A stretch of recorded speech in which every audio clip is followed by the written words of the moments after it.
On m'appelle Jean-Bernard Pouy.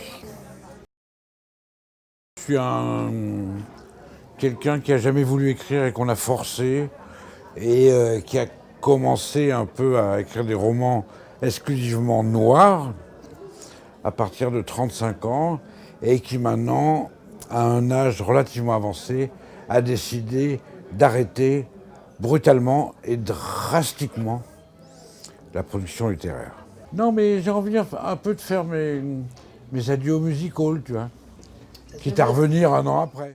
Signe particulier, à mon âge très avancé, j'ai toujours des cheveux et pas beaucoup de cheveux blancs, donc ça trompe l'adversaire. Et ça le trompe, bizarrement, ça le trompe à mon détriment. Parce qu'ils disent, ouais, t'es jeune, viens avec nous, on va danser, tout ça. Et puis moi, je peux plus. J'ai un âge qui ne peut plus me permettre de faire ça. C'est une question spécieuse, dans le sens où j'ai commencé à écrire des romans noirs à une époque où c'est formé, c'est formaté, c'est fondé une école qu'on a appelée, vite fait, bien fait, l'école française du polar. Ça a été concomitant d'une période où beaucoup de festivals se sont fondés. Et certains festivals ont eu énormément de succès, sont devenus des rendez-vous. C'est le Funiculaire. C'est un très bon festival qui s'est forgé quand même à la force du poignet, où il y a de plus en plus de monde. Même Bayrou était là l'année dernière pour nous serrer la paluche.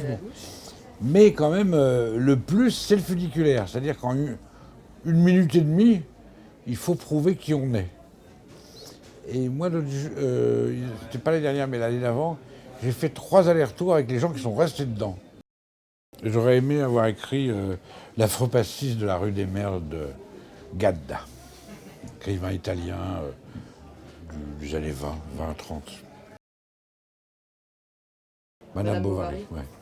Parce que 1 est très méchante, 2 est très conne, et 3 c'est une victime. Donc théoriquement, elle aurait dû terminer égorgée, voire décapitée. À voyou. Non, c'est pas une culture du mal mais je supporte pas les flics. Alors donc je suis bien obligé de supporter les voyous. Quoique les voyous, je les supporte pas non plus en fait. Le roman noir, c'est un roman ça a été dit souvent, mais c'est un roman vraiment de critique sociale. C'est-à-dire qu'il ne s'agit pas de raconter les histoires d'hémorroïdes, de machins et trucs, ou les histoires de création de tel auteur qui n'écrit plus. En fait, c'est une peinture du malheur du monde. Et ce malheur du monde, chacun un peu le traite comme il l'entend, comme il veut. Et quelquefois même le traite avec burlesque, humour, rigolade et tout. Ce qui n'est pas interdit. C'est pas parce qu'on décrit le malheur du monde qu'on est sinistre.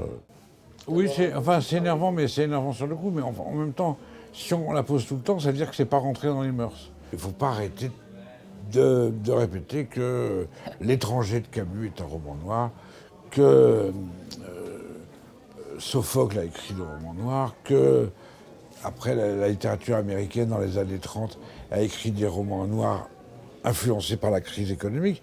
Il faut répéter ça. Et il faut répéter le fait que c'est pas parce que c'est des romans sociaux ou de critique sociale que c'est chiant. Il faut faire passer cette idée-là, parce qu'il y a des romans quand même qui traitent extrêmement justement d'une situation économique, politique ou sociale, mais qui sont là, chiants, monstrueux. Donc. Alors que la littérature, c'est le plaisir, le roman, c'est le plaisir. Quand même. Jurançon. Je dis ça parce que c'est... Ouais, Pau. Putain, je suis épuisé, là.